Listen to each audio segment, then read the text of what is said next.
Hello, good morning students. अभी हम पढ़ रहे हैं 10th क्लास केमिस्ट्री। आपका चैप्टर चल रहा है second, that is acids bases and salt, जिसमें हमने एसिड्स बेसिस कंप्लीट कर दिया है। अब हम सॉल्ट पढ़ रहे हैं और सॉल्ट में आज का आपका टॉपिक रहेगा प्रिपरेशन ऑफ सॉल्ट्स। तो इससे पहले मैंने आपको टाइप्स ऑफ सॉल्ट पढ़ाया था कि कितने टाइप के सॉल्ट होते हैं, दो तरह से क्लासिफाई किया था हमने।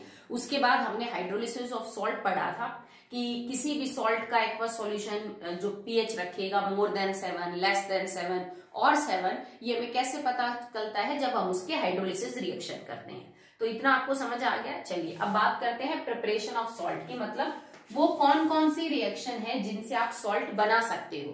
तो इनमें नई रिएक्शन नहीं है बेटा, ये वही रिएक्शन है जो तुमने फर्स्ट चैप्टर में या इससे पीछे एसिड और बेस वाले टॉपिक में पढ़ी है। तो उन्हीं रिएक्शन में बहुत जगह था सॉल्ट बन रहा था, जहां पे उन्हीं रिएक्शन को वापस से हम कंटिन्यू करेंगे। सो फर्स्ट है when metal react with acid. तो आपको पता है क्या बनता है, it will form salt plus hydrogen gas. जब मेटल, एक्टिव मेटल, ठीक है, दैट इज आप लिख लीजिए, that is above hydrogen in the reactivity series. ठीक है, जो रिएक्टिविटी सीरीज में हाइड्रोजन से ऊपर हो वो मेटल रिएक्ट करेगा एसिड के साथ, उस एसिड का सॉल्ट बनाएगा और हाइड्रोजन गैस रिलीज करेगा। अगर ये एसिड HCl है तो साल्ट क्लोराइड बनेगा। अगर ये एसिड मान लीजिए HCl है तो सॉल्ट कौन से बनेंगे, क्लोराइड। ठीक है, अगर ये एसिड H2SO4 है तो सॉल्ट बनेंगे सल्फेट। अगर ये एसिड आपका HNO3 है तो सॉल्ट बन जाएगा आपका नाइट्रेट, बट उसमें फिर हाइड्रोजन गैस बाहर नहीं निकलेगी। It is only with magnesium and manganese. तो ठीक है, तो इट विल फॉर्म नाइट्रेट्स। तो इन्हीं रिएक्शन को करते हैं, रिएक्शन आपकी पढ़ी हुई है, जैसे zinc react with dilute HCl to form ZnCl2 plus hydrogen. Next like sodium react with H2SO4 dilute to form Na2SO4 plus hydrogen gas. Magnesium react with dilute HCl to form MgCl2 plus hydrogen gas. तो ये सब salt ही हैं, zinc chloride, sodium sulphate, magnesium chloride, that all are the salts. तो एक तरीका तो ये है, अगर आप किसी पर्टिकुलर एसिड का सॉल्ट बनाना चाहते हो तो उसकी रिएक्शन किसी रिएक्टिव मेटल के साथ करवा दो। ज्यादा रिएक्टिव होने के नाते इन एसिड्स में से हाइड्रोजन को बाहर कर देगा गैस की फॉर्म में मेटल, और खुद का क्या बना लेगा, सॉल्ट बना लेगा। ठीक है, तो आप HNO3 भी यहाँ ले सकते हो, तो मेटल का सॉल्ट तो बन जाएगा, पर बस हाइड्रोजन गैस बाहर नहीं निकलेगी, उसकी जगह क्या निकल जाएगा, वाटर बाहर निकल जाएगा। ठीक है, जैसे मैं यहाँ पे HNO3 ले लेती तो यहाँ पे फायदा, चलो इस एक रिएक्शन देख लो आप, just like iron plus concentrated HNO3, so it will convert into FeNO3 twice iron nitrate plus NO2 and plus H2। तो देखो सॉल्ट तो यहाँ पे बन जाएगा, अगर आप नाइट्रिक एसिड लोगे तो भी आपका सॉल्ट बन जाएगा, पर ये इस रिएक्शन में फिट नहीं होते सॉल्ट प्लस हाइड्रोजन। ये आपको सॉल्ट, वाटर और नाइट्रोजन की कोई गैस बाहर देंगे। ये भी कोई जरूरी नहीं होता कि हर मेटल NO2 ही दे, यहाँ जैसे NO2 बाहर निकल रहा है। ओके, सो सॉल्ट तो इसमें भी बन जाएगा। इसका कारण ये होता है कि HNO3 सिर्फ एसिड नहीं, it is also a strong oxidising agent. ये अच्छा ऑक्सीडाइजिंग एजेंट होता है, दैट्स वाई ये अलग मैनर में बिहेव करता है किससे, HCl और H2SO4 से। तो इस कैटेगरी की रिएक्शन और आप लिख लोगे तो आपका होमवर्क क्या है, 3 more reaction of this type, क्योंकि ऑलरेडी फर्स्ट चैप्टर में आप बहुत कर चुके हो। ठीक है, रिएक्टिविटी सीरीज क्या होती है, कौन कौन से एलिमेंट हाइड्रोजन से ऊपर है, ये सब आप जानते हो। तो मैंने जो रिएक्शन आपको 4 करवाए, इनके अलावा 3 और रिएक्शन आप लिखेंगे इसी कैटेगरी की, जिससे हम क्या बना रहे हैं, सॉल्ट। वो सॉल्ट कुछ भी हो सकता है, किसी भी मेटल का हो सकता है। Okay, so now the second preparation is, ये पहली होगी आपकी,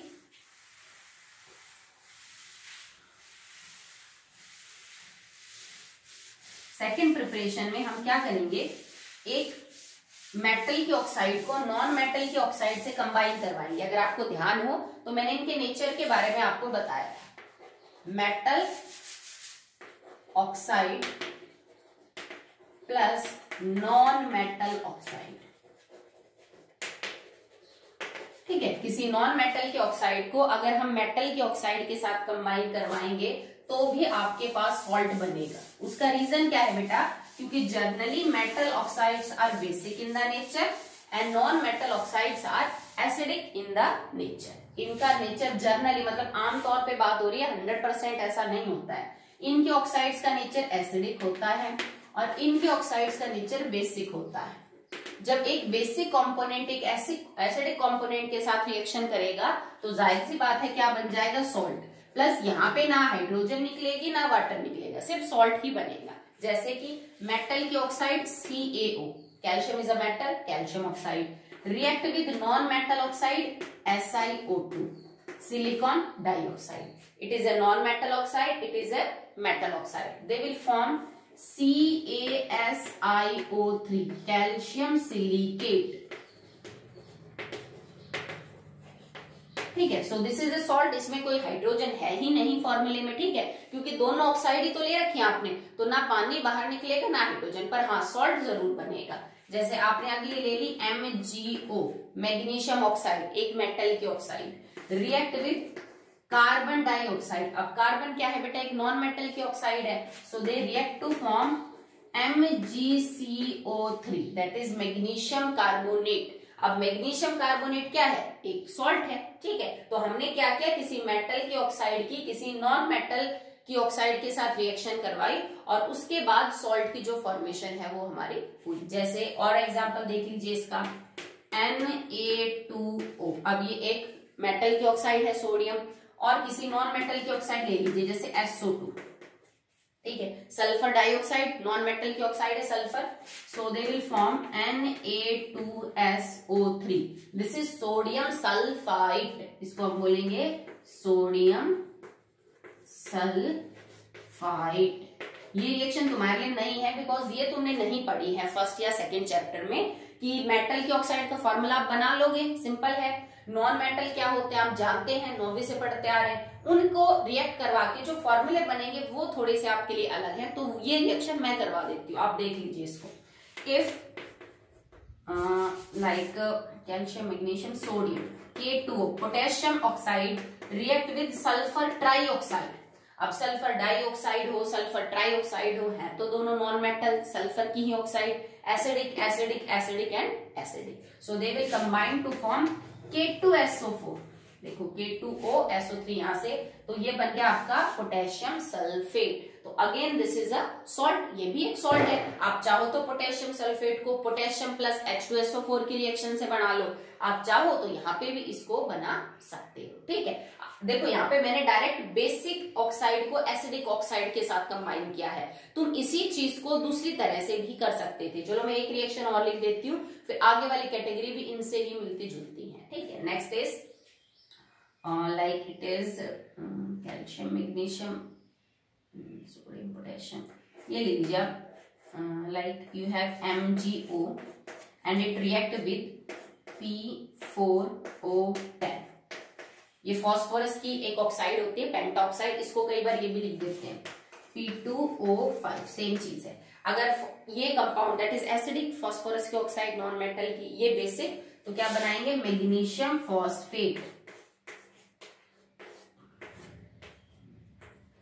ठीक है, सो PO4 के ऊपर 3 नेगेटिव चार्ज होता है फॉस्फेट, तो 3 हमने यहां लगा दिया, तो मैग्नीशियम फॉस्फेट भी क्या है बेटा, एक सॉल्ट है। तो एक तो आप इस तरह से बना सकते हो, सीधा मेटल की ऑक्साइड जो कि बेसिक की नेचर है उसकी रिएक्शन नॉन मेटल की ऑक्साइड जिसका नेचर एसिडिक है। अब इसमें आप इसी कैटेगरी के 1 या 2 और एग्जांपल बना सकते हो। कैसे कि अब मेटल ऑक्साइड के साथ नहीं, सीधा किसी बेस के साथ रिएक्शन करवा दो। ये भी तो हम कर सकते हैं ना कि how in non metal react with a base, not metal oxide जिसका नेचर बेसिक है, आप बेस के साथ ही सीधी रिएक्शन करवा दो। ठीक है, जैसे कि ये मेरे पास नॉन मेटल ऑक्साइड थी SiO2, अब मैंने बेस बना दिया इसको। आप अलग अलग लिखना, मैं साथ करवा रही हूँ, अलग अलग रिएक्शन लिखना। कैल्शियम हाइड्रोक्साइड प्लस में SiO2, तो बेटा सॉल्ट तो आपका यही बनेगा जो बन रहा है, इसमें तो कोई शक नहीं है। Because you have already hydrogen है, तो प्लस में और क्या बाहर निकल जाएगा, वाटर। तो वाटर और बाहर निकल जाएगा। सेम इसी तरह अब मैं मैग्नीशियम ऑक्साइड ना लेके मैग्नीशियम हाइड्रोक्साइड ले लूं तो वही बनेगा, मैग्नीशियम कार्बोनेट प्लस में क्या बाहर निकल गया, वाटर। Na2O की जगह अब मैं NaOH ले लूं, सोडियम हाइड्रोक्साइड बेस, वही बनेगा Na2SO3 प्लस H2O। K2O की जगह आप ले लीजिए KOH, it will form K2SO4 plus H2O। MgO की जगह ले लीजिए MgOH ट्वाइस, सेम बनेगा प्लस में वाटर। तो देखो कैटेगरी तो अलग हो गई ना। अब हमने बेसिक ऑक्साइड नहीं ली, हमने बेस ले लिया, ठीक है। Basic react with acidic oxide, salt तो वही बन जाएगा पर आपका जो पानी है वो बाहर निकल जाएगा। मैंने वही ली हुई मेटल ऑक्साइड का बेस बना दिया। अलग अलग बेस लेके भी ये रिएक्शन करके देख सकते हैं। एक और क्या कैटेगरी पॉसिबल हो सकती है कि अब बेस की जगह तो एसिड ले लो, ठीक है, सॉरी ये नॉन मेटल ऑक्साइड की जगह तो एसिड ले लो और यहाँ पे आप बेसिक ऑक्साइड को ही रहने दो, ठीक है। तो इसी कैटेगरी को खोल के एक और बन जाएगी आप,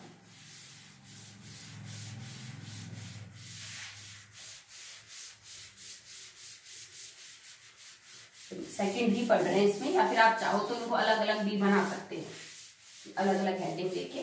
अब हम क्या कर रहे हैं, एक एसिड की रिएक्शन करवा रहे हैं बेसिक ऑक्साइड के साथ। ओके, मतलब ये कोई मेटल की ऑक्साइड होगी और यहाँ पे सीधा एसिड लेना है उसके सामने। जैसे हमने ले लिया HCl प्लस में MgO, मैग्नीशियम ऑक्साइड मेटल की oxide basic in the nature, सामने एसिड ले लिया MgCl2 प्लस H2। नेक्स्ट आप ले लीजिए H2SO4 प्लस में CaO, calcium oxide basic in the nature, सामने लिया एसिड H2SO4, बना क्या CaSO4 plus H2O। Okay, next देख लीजिए आप HNO3 react with Na2O, sodium की ऑक्साइड मेटल की oxide basic in the nature, सामने एसिड ले रखा है आपने, so they will form NaNO3 and plus water, ठीक है। तो पहली रिएक्शन हमने क्या की, जब कोई रिएक्टिव मेटल एसिड के साथ रिएक्शन करेगा तो सॉल्ट और हाइड्रोजन निकलेगा। सेकंड, एक मेटल की ऑक्साइड नॉन मेटल की ऑक्साइड के साथ रिएक्ट करके सॉल्ट बना सकती है। एक मेटल की ऑक्साइड एसिड के साथ रिएक्शन करके सॉल्ट बना सकती है। एक नॉन मेटल की जो आपके ऑक्साइड है वो बेस के साथ रिएक्शन करके क्या बना सकती है बेटा, सॉल्ट बना सकती है। आप इनको अलग अलग हेडिंग लिख लीजिएगा, ठीक है। ये आपकी क्या हो जाएगा, फोर्थ कैटेगरी हो गई अगर आप अलग अलग करके देखते हो इनको। तो अगला है फिफ्थ, बाय डायरेक्ट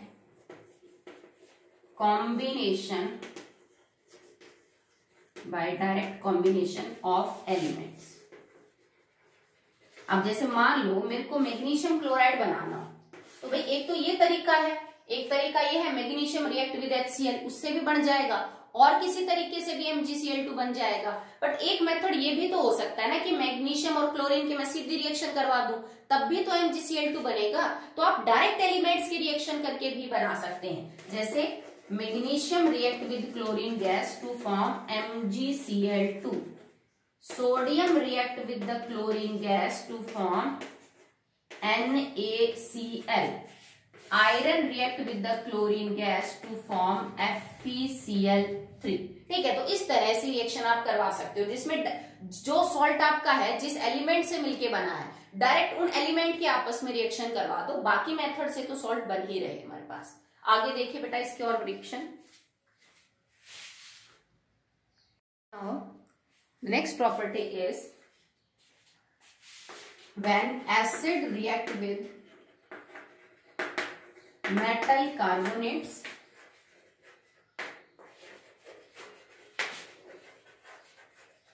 and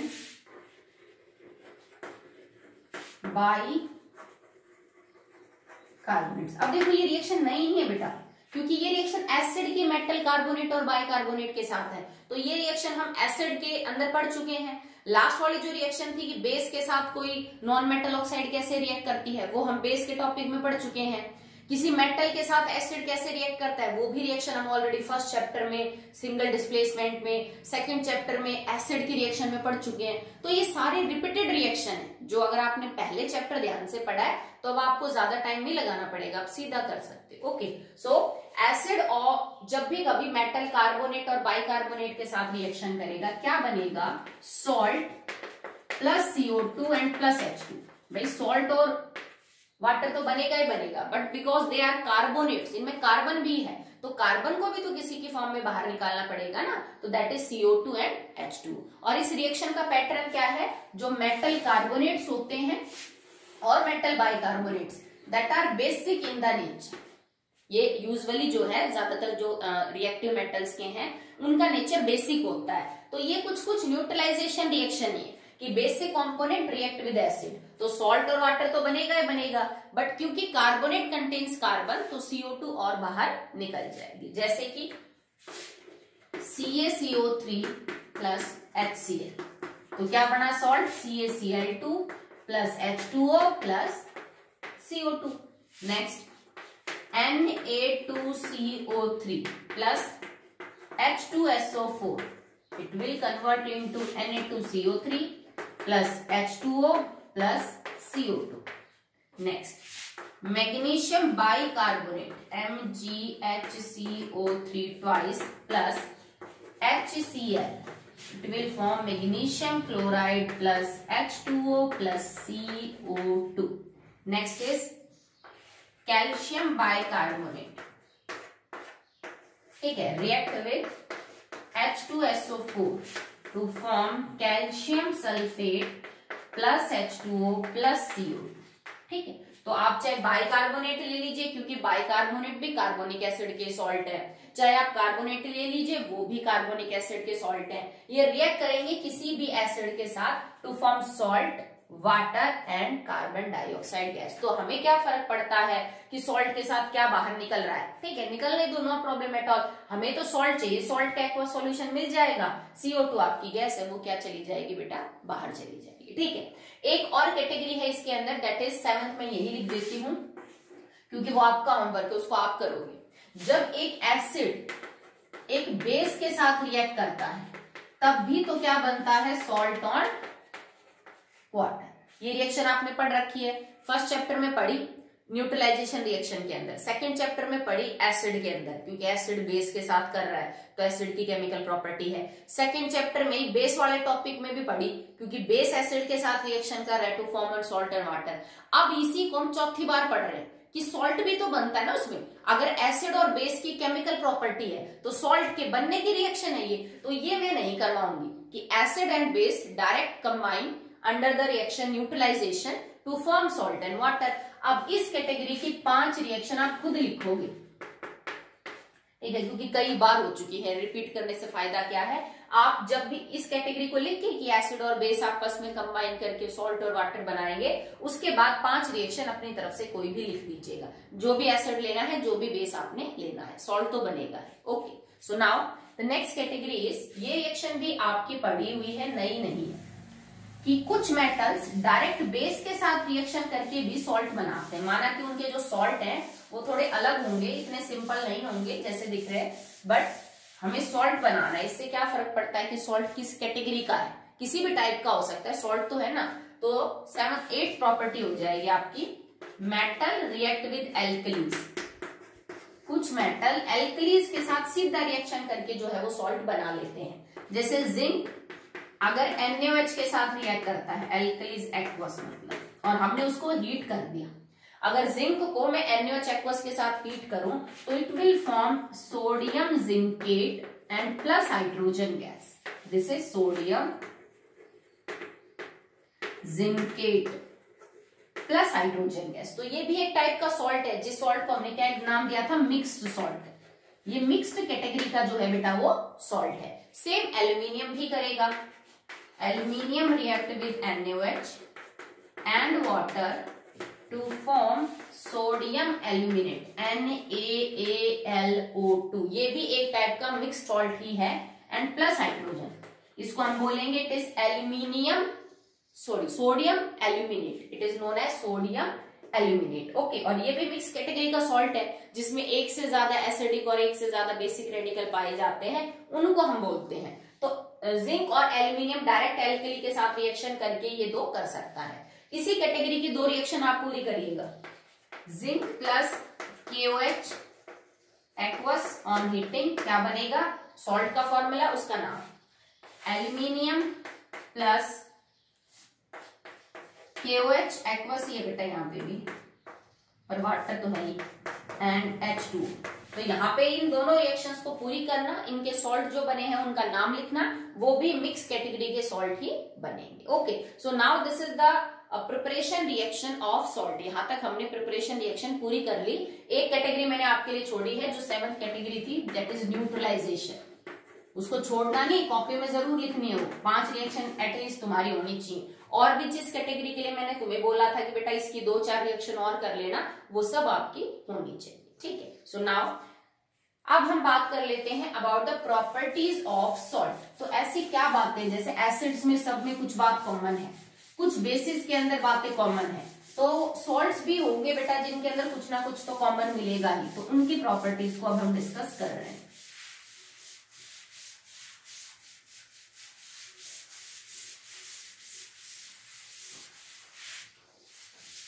इसके बाद आपका सॉल्ट की प्रिपरेशन स्टार्ट हो जाएंगी, कुछ मेन सॉल्ट्स की। Now properties of salts. वैसे तो सॉल्ट अलग अलग टाइप के होते हैं और हर सॉल्ट को किसी सेम पैटर्न में नहीं बांध सकते आप, क्योंकि ऐसा नहीं है कि जैसे हमने 5-6 तो टाइप हमने ही पढ़ी हैं, उनका बिहेवियर अलग अलग होता है। पर फिर भी कुछ बातें हैं जो आपको मतलब देखने को मिलेंगी कुछ सॉल्ट्स के अंदर। For example, if your salt is आयनिक, अगर आपका सॉल्ट आयनिक है तो वो आपको सॉलिड स्टेट में मिलेगा। ठीक है, तो सॉलिड स्टेट में जो सॉल्ट मिलेंगे दैट विल बी आयनिक। ज्यादातर सिचुएशंस के अंदर ऐसा देखने को मिलता है। ओके, जरूरी नहीं है कि हमेशा ऐसा हो, बट आयनिक जो सॉल्ट्स हैं वो आपको सॉलिड स्टेट में देखने को मिलेंगे अक्सर। Second, they have high melting point and boiling point. इनका जो बॉइलिंग और मेल्टिंग पॉइंट है वो बहुत ज्यादा हाई है। जैसे नमक की ही बात कर लो, आप अगर कढ़ाई में सूखे नमक को रख के उसको गर्म करेंगे तो वो बहुत ज्यादा टेम्परेचर, और इवन मेल्ट भी नहीं होगा शायद गैस पे, तो क्योंकि उसका अबाउ 1200 केल्विन के आसपास, 1100-1200 केल्विन के आसपास उसका मेल्टिंग पॉइंट होता है। तो इनको बहुत ज्यादा टाइम चाहिए होता है, बहुत ज्यादा हीट चाहिए होती है, तब जाके they are quite soluble in water. They are soluble in water. ज्यादातर आयनिक बेटा, आयनिक जो सॉल्ट्स है ना, क्योंकि आयनिक का मतलब ही होता है इट कंटेन्स आयन। उस सॉल्ट में पॉजिटिव नेगेटिव आयंस होंगे, ठीक है, पॉजिटिव और नेगेटिव आयंस। और पानी खुद पोलर है, H पॉजिटिव और OH नेगेटिव। तो लाइक डिसॉल्व्स इन लाइक होता है। केमिस्ट्री में एक रूल है जो काम करता है, that is like dissolve like. इसका मतलब जो जैसा होगा वो वैसे को ही अपने अंदर घोलेगा। तो जिस चीज पे चार्ज होते हैं तो वो चार्ज चीज को ही अपने अंदर घोलती है, जिसको हम बोलते हैं पोलर, जिसमें पोल्स है नेगेटिव पॉजिटिव। तो ये भी पोलर और वो भी पोलर, तो पानी में अच्छे खासे सॉल्युबल है। एंड बिकॉज पानी के कांटेक्ट में जाके ये अपनी पॉजिटिव नेगेटिव आयन रिलीज कर देते हैं, ठीक है, जैसे NaCl कर देता है, Na positive aqueous, Cl negative aqueous, तो their solution contain electricity. So their aqueous solution contains electricity। ठीक है, तो उनका जो सॉल्यूशन है पानी में वो इलेक्ट्रिसिटी कंडक्ट करेगा because they have free ions. और लिक्विड स्टेट में इलेक्ट्रिसिटी कंडक्ट करने के लिए आपको फ्री आयंस होना बहुत जरूरी है। अगला टॉपिक आपका है uses of some important salts.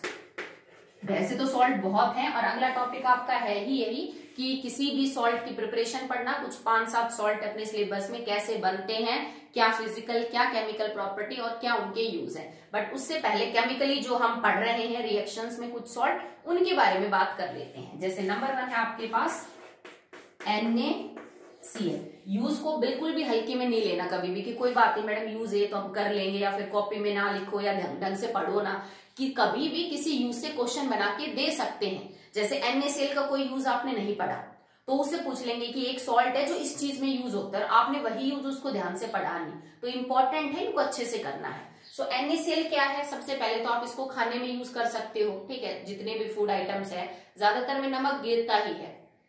As a preservative, preservative का मतलब क्या है कि कई बार जो आप बाजार से अचार लाते हो ज्यादा खारे होते हैं, तो ज्यादा खारा होने से उसके ऊपर खराब होने के चांसेस कम होते हैं, क्योंकि इतनी ज्यादा सॉल्टी कंडीशन में माइक्रो ऑर्गेनिज्म अच्छे से ग्रो नहीं करते। दूसरा, NaCl से आप बहुत सारे कंपाउंड बना सकते हो, जैसे HCl बना सकते हो, जैसे आप इससे क्या बना सकते हो, NaOH बना सकते हो, आप इससे Na2CO3.10H2O बना सकते हो। मतलब बहुत सारे इंपॉर्टेंट कंपाउंड है that can you prepare by NaCl, बना सकते हो। ओके, सो नेक्स्ट है Na2CO3 that is sodium carbonate. तो सोडियम कार्बोनेट को किसमें यूज करते हैं? To prepare washing soda, washing powder लिख लीजिए आप। वॉशिंग पाउडर वगैरह बनाने में जो है हम वो यूज करते हैं, जो घर में आप यूज करते हो वॉशिंग पाउडर, उसको बनाने में आप Na2CO3 का यूज करते हो। In the manufacturing of glass, कांच बनाने में, टेक्सटाइल, टेक्सटाइल से मेरा मतलब है कपड़े वगैरह बनाने में, कांच बनाने में हम इसको यूज करते हैं। थर्ड है सोडियम बाइकार्बोनेट, इसको एसिडिटी को दूर करने में जो है वो लिया जाता है। अगर पेट में, मैंने बताया भी था पीएच पढ़ रहे थे जब, अगर बहुत ज्यादा पेट HCl सीक्रेट करता है तो हमें एसिडिटी हो जाती है, उस इफेक्ट को न्यूट्रलाइज करने के लिए हम NaHCO3 लेते हैं, जो कि एक कमजोर बेस है जो एसिड के इफेक्ट को न्यूट्रलाइज कर देगा। It is also use in baking powder, जो बेकिंग पर्पज होता है, बेकिंग करते हैं किसी भी चीज का, केक, पेस्ट्री, उनको बनाने में एक बेकिंग पाउडर डाला जाता है जिसमें ये होता है, तो बेकिंग पाउडर बनाने में भी आप इसको यूज कर सकते हो। ठीक है, नेक्स्ट, ये फायर एक्सटिंग्विशर के तौर पे भी यूज किया जाता है। ठीक है, फायर एक्सटिंग्विशर से मेरा मतलब है कि आग बुझाने के लिए जैसे हम कार्बन डाइऑक्साइड, रेत को यूज करते हैं, इसी तरह से सोडियम बाइकार्बोनेट को भी यूज किया जा सकता है टू एक्सटिंग्विश फायर। ठीक है, नेक्स्ट है आपके पास सॉल्ट CaOCl2, इसको हम बोलते हैं ब्लीचिंग पाउडर। ये हम पढ़ेंगे बेटा, इसको इनको इन सबको डिटेल में पढ़ेंगे। ठीक है, तो वैसे जब आप पढ़ोगे तो आपको अपने आप ही यूज समझ आ जाएंगे। तो कैल्शियम ऑक्सीक्लोराइड या ब्लीचिंग पाउडर, इसका काम होता है ब्लीच करना। कई बार तुमने महंगे कपड़े खरीदे होंगे तो उनके कॉलर के पीछे टैग होता है डू नॉट ब्लीच। ठीक है, तो इसका मतलब है इसको ब्लीच मत करिए। ब्लीच का काम होता है किसी भी कलर्ड चीज को कलरलेस करना।